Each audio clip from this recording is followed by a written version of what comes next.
क्या आपके ज़िंदगी में एक के बाद एक संकट आते जा रहे हैं और आप पूरी तरीके से थक चुके हैं, हेल्पलेस महसूस कर रहे हैं, लड़ते झगड़ते हुए आगे बढ़ रहे हैं किसी तरीके से, लेकिन आपकी सारी मेहनत पे पानी फिर जाता है। आप किसी भी तरीके से इस संकट से बाहर निकल ही नहीं पा रहे और हर तरीके से ट्रैप हो चुके हैं और अब आप बिल्कुल अपनी आखिरी उम्मीद पर टिके हैं। रिसेंटली एक केस हुआ था अतुल सुभाष का। आप भी अगर वैसे ही महसूस कर रहे हैं, हेल्पलेस महसूस कर रहे हैं कि आप सिस्टम के सामने, दुनिया के बनाए हुए अलग अलग नियमों के सामने और परिस्थिति के सामने बिल्कुल हतबल हो चुके हैं, तो आज का जो स्तोत्र है वो आप सभी के लिए एक बहुत ही ज़रूरी इम्पॉर्टेंट स्तोत्र है। तो आज का वीडियो आपको आखिर तक देखना है, क्योंकि कितना भी बड़ा संकट हो, अगर आपको भगवान के साथ कनेक्ट होना है और उस संकट से बाहर निकलना है, तो आपके लिए आज का स्तोत्र बहुत ही सरल, सिंपल और बहुत ही इफेक्टिव हो सकता है। तो आज का वीडियो आखिर तक देखो, स्टे ट्यून्ड।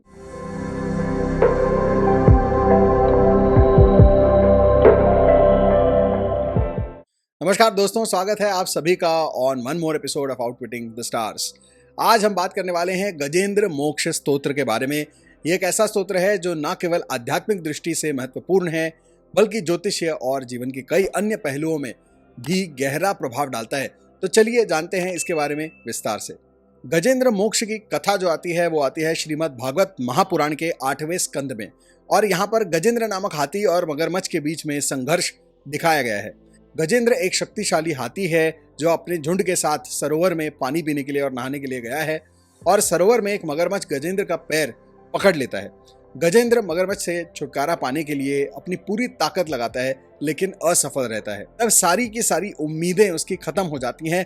तो उस वक्त गजेंद्र भगवान विष्णु का स्मरण करते हैं, उनकी शरण लेते हैं और स्तुति करते हैं, और भगवान विष्णु तुरंत ही प्रकट होकर गजेंद्र को मुक्त कर देते हैं। ये जो कहानी है ये प्रतीकात्मक रूप से इंसान की, यानी कि आपके जैसे और मेरे जैसे इंसानों की कहानी है जो संकट में बुरी तरीके से फंसे हुए हैं। वो जो मगरमच्छ है वो है सांसारिक झंझट, खिटपिट, खटपट और सारे जो हमारे समस्या और प्रॉब्लम्स हैं उनको दिखाता है वो मगरमच्छ। और गजेंद्र कौन है? हम हैं।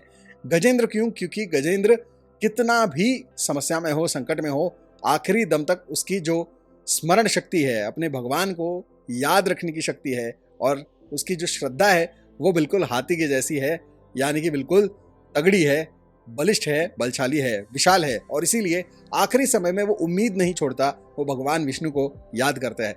जब वो पहले कोशिश करता है लेकिन असफल रहता है, तो वो फिर भगवान को याद करता है। और ये जो कहानी है, ये इंसान जब सभी प्रयास कर लेता है लेकिन असफल होता है, तो भगवान की शरण में उसको जाना चाहिए और वहीं से उसको समाधान मिल सकता है, क्योंकि खुदा मेहरबान तो गधा पहलवान। तो ये जो गजेंद्र मोक्ष स्तोत्र है, वो गजेंद्र ने जो भगवान विष्णु की स्तुति गाई थी, उनकी स्तुति में जो जो चीज़ें कही थी, उसी का ये स्तोत्र है, उसी ने ये स्तोत्र रचा है, ऐसा आप यहाँ पर मान सकते हैं।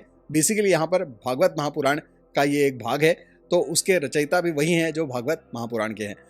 और ये जो स्तोत्र है ये सिखाता है कि विपत्ति के समय में हमें अपनी आस्था और विश्वास को बनाए रखना चाहिए।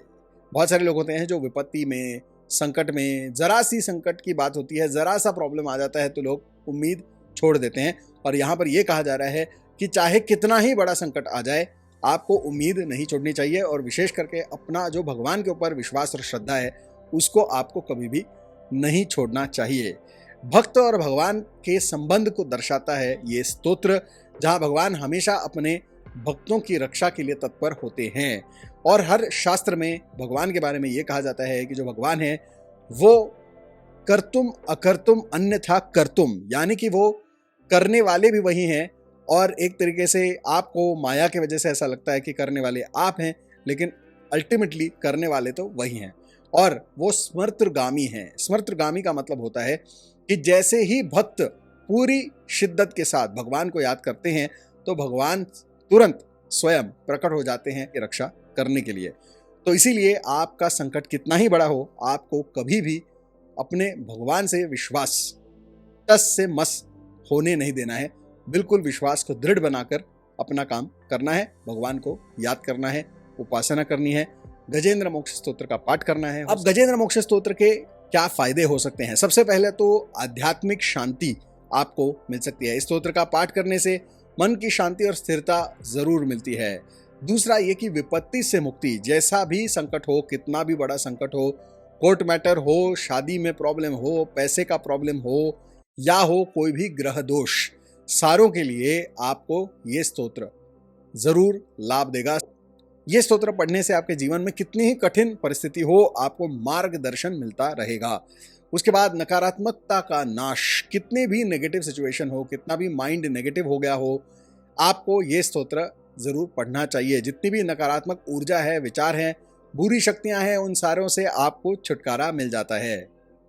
उसके बाद भय से मुक्ति, किसी से भी भय हो, आपको राज भय हो, चोर भय हो, किसी रोग से भय हो, किसी भी तरह का भय हो, उस भय से आपको मुक्ति मिल जाती है। किसी भी भय से आप भयग्रस्त हैं, गजेंद्र मोक्ष स्तोत्र का आपको पाठ करना चाहिए।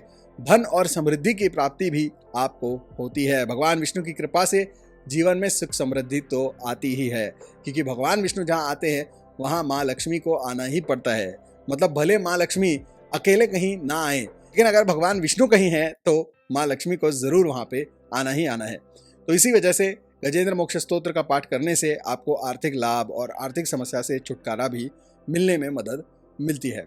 ज्योतिषीय रूप से अगर आपकी कुंडली में राहु, केतु या शनि से संबंधित दोष है तो विशेष करके आपको ये स्तोत्र रोजाना पढ़ना चाहिए।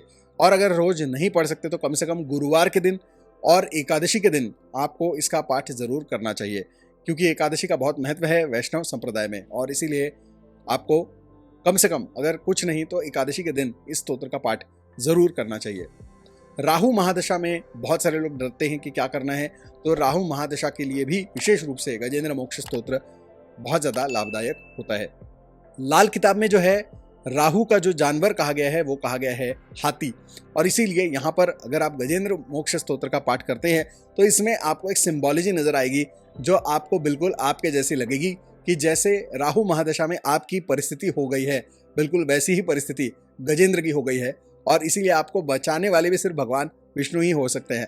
तो इसीलिए आपको गजेंद्र मोक्ष स्तोत्र का पाठ अवश्य करना चाहिए। आपके जीवन में ऊपर वाले कोई भी समस्याएं हैं, या वास्तु दोष है, पितृदोष है, कोई भी समस्या है, तो आपको जरूर गजेंद्र मोक्ष स्तोत्र का पाठ करना चाहिए। और अगर आप विष्णु सहस्त्रनाम स्तोत्र, ललिता सहस्त्रनाम स्तोत्र, आदित्य हृदय स्तोत्र, ये सारे स्तोत्र आपको बड़े लग रहे हैं, कॉम्प्लेक्स लग रहे हैं, तो आप लोगों को इस स्तोत्र का पाठ करना चाहिए, क्योंकि इसके अंदर एक ऐसी स्टोरी है जिसके साथ बहुत सारे लोग कनेक्ट करते हैं on a very personal level, क्योंकि उनकी स्टोरी, उनकी परिस्थिति बिल्कुल उस गजेंद्र की जैसी होती है। तो अगर आपको ऐसा लगता है कि इसके साथ आपका कनेक्ट बन रहा है तो आप गजेंद्र स्तोत्र का पाठ करिए, और इससे भी आपको बहुत अच्छा लाभ मिलेगा। तो रोज सुबह को स्नान करके अच्छे स्वच्छ कपड़े पहनकर आपको इस स्तोत्र का पाठ करना चाहिए। भगवान विष्णु की मूर्ति अगर आप सामने रखते हुए इसको पढ़ते हैं तो आपको और भी ज़्यादा इससे लाभ मिलता है। शांत मन से इस स्तोत्र को पढ़िए, यानी कि ये पढ़ते वक्त आसपास कोई भी आवाज़ और कोई भी किसी भी तरह की जो है झगड़ा या कोई भी किसी भी तरह का आवाज़, शोरगुल नहीं होना चाहिए, और शांति से आपको बैठकर इसे पूरे फोकस के साथ पढ़ना चाहिए। और अगर संभव हो तो इसका आपको 11 बार पाठ करना चाहिए। वैसे ये स्तोत्र थोड़ा बड़ा है तो 11 बार करना संभव शायद नहीं होगा, लेकिन अगर आप इसको 3 बार, 5 बार, 7 बार या 11 बार पढ़ते हैं तो बहुत ज़्यादा लाभकारी होता है। तो जितना भी आपकी क्षमता है, जितनी भी, उस हिसाब से आप इसका पाठ कर सकते हैं, और आपकी जितनी बड़ी समस्या है उतने ज़्यादा पाठ आपको करने चाहिए। आधुनिक जीवन में हर कोई तनाव और चिंता से जूझ रहा है, और गजेंद्र मोक्ष स्तोत्र ये सिखाता है हमको कि भगवान की शरण में जाने से हर समस्या का समाधान हमें मिल सकता है। हमारे मन को स्थिर करता है ये स्तोत्र, और जीवन के प्रति नई दृष्टि हमें देता है। बहुत सारे लोग मेरे स्तोत्र वाले वीडियोस को पसंद करते हैं, उसके लिए आप सभी का बहुत बहुत धन्यवाद। लेकिन उसके बाद लोग ये पूछते हैं कमेंट्स में कि क्या ये स्तोत्र सिर्फ सुनने से फ़ायदा होगा।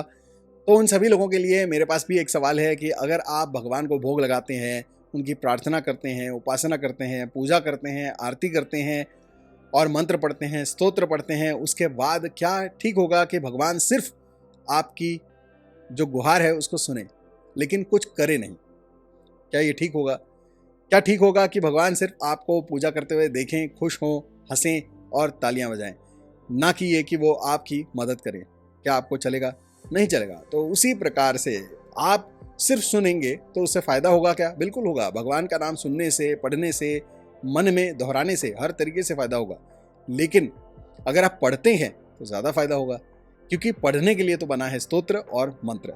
तो इसीलिए अगर आप पढ़ते हैं तो उसका ज़्यादा महत्व है, ज़्यादा शक्ति है, और अगर आप सुनते हैं तो भी अच्छा होता है। लेकिन कोशिश करिए कि आलस्य को त्याग कर थोड़ा पढ़ने की कोशिश करिए। और मुश्किल लगता है, लेकिन हर चीज़ मुश्किल होती है। अगर आप हर चीज़ जो मुश्किल है उसको करेंगे नहीं तो आज आप कार भी नहीं चलाएंगे, कोई गाड़ी टू व्हीलर भी नहीं चलाएंगे, आप जो है दुनिया का कोई काम करेंगे ही नहीं, क्योंकि सारे ही काम मुश्किल होते हैं। तो आपको सीखने के लिए कुछ टाइम लगता है। तो हो सकता है कि आप ये स्तोत्र हफ्ता भर पढ़ें और उसके बाद बड़े ही आराम से मज़े में ये स्तोत्र आप पढ़ सकें। और अगर भगवान विष्णु आपको बड़े बड़े संकटों से बचा सकते हैं और गजेंद्र को जो है मगरमच्छ से बचा सकते हैं, तो भगवान विष्णु आपको संस्कृत तो सिखा ही सकते हैं। इससे सरल चीज़ तो दूसरी कोई है ही नहीं। तो भगवान विष्णु के लिए अगर आपके मन में श्रद्धा है तो आपको ज़रूर गजेंद्र मोक्ष स्तोत्र का पाठ करना चाहिए। पहले अगर पाठ नहीं कर पा रहे हैं तो सुनिए, लेकिन पाठ करने के लिए सुनिए, एक दिन सीखिए और पाठ करिए। और इसको याद करने की ज़रूरत नहीं है, आप एक किताब खरीदिए, PDF आप ले सकते हैं। इस वीडियो के डिस्क्रिप्शन में भी PDF और किताब की लिंक मैं डाल दूंगा, आप मंगवा सकते हैं, डाउनलोड कर सकते हैं और उसको पढ़ सकते हैं। आपको इसको याद करने के चक्कर में नहीं पढ़ना है, क्योंकि बहुत सारे लोग याद करने के चक्कर में फिर ये बोलते हैं कि हम याद अभी तक नहीं कर पाए, इसलिए हम नहीं पढ़ रहे हैं। भाई एक्सक्यूजेस छोड़ो, अगर संकट में हो तो जल्दी काम पे लगो, तो पढ़ो और पाठ करो, सिंपल एज दैट। ओके, तो ये था आज का हमारा वीडियो जिसमें हमने जाना गजेंद्र मोक्ष स्तोत्र के बारे में। और इसी तरीके से विष्णु सहस्त्रनाम स्तोत्र के बारे में भी मैंने एक विस्तार से वीडियो बनाया है। अगर आपको आज का वीडियो पसंद आया तो जाइए और विष्णु सहस्त्रनाम स्तोत्र का जो वीडियो है वो भी देखिए। साथ साथ में विष्णु जी का एक मंत्र है जो विल पावर बढ़ाने के लिए भी बड़ा काम आता है, जिसके ऊपर मैंने ऑलरेडी एक वीडियो बनाया है। उन दोनों वीडियोस की लिंक मैं डाल दूंगा इस वीडियो के एंड में। तो जैसे ही वीडियो खत्म होगा आप वो दोनों थंबनेल्स देख पाएंगे अपनी स्क्रीन पर। आप जाइए और उन दोनों वीडियोस को जरूर देखिए। ओके, मिलते हैं अगले एपिसोड में ऑफ आउटविटिंग द स्टार्स। तब तक के लिए may God bless you all.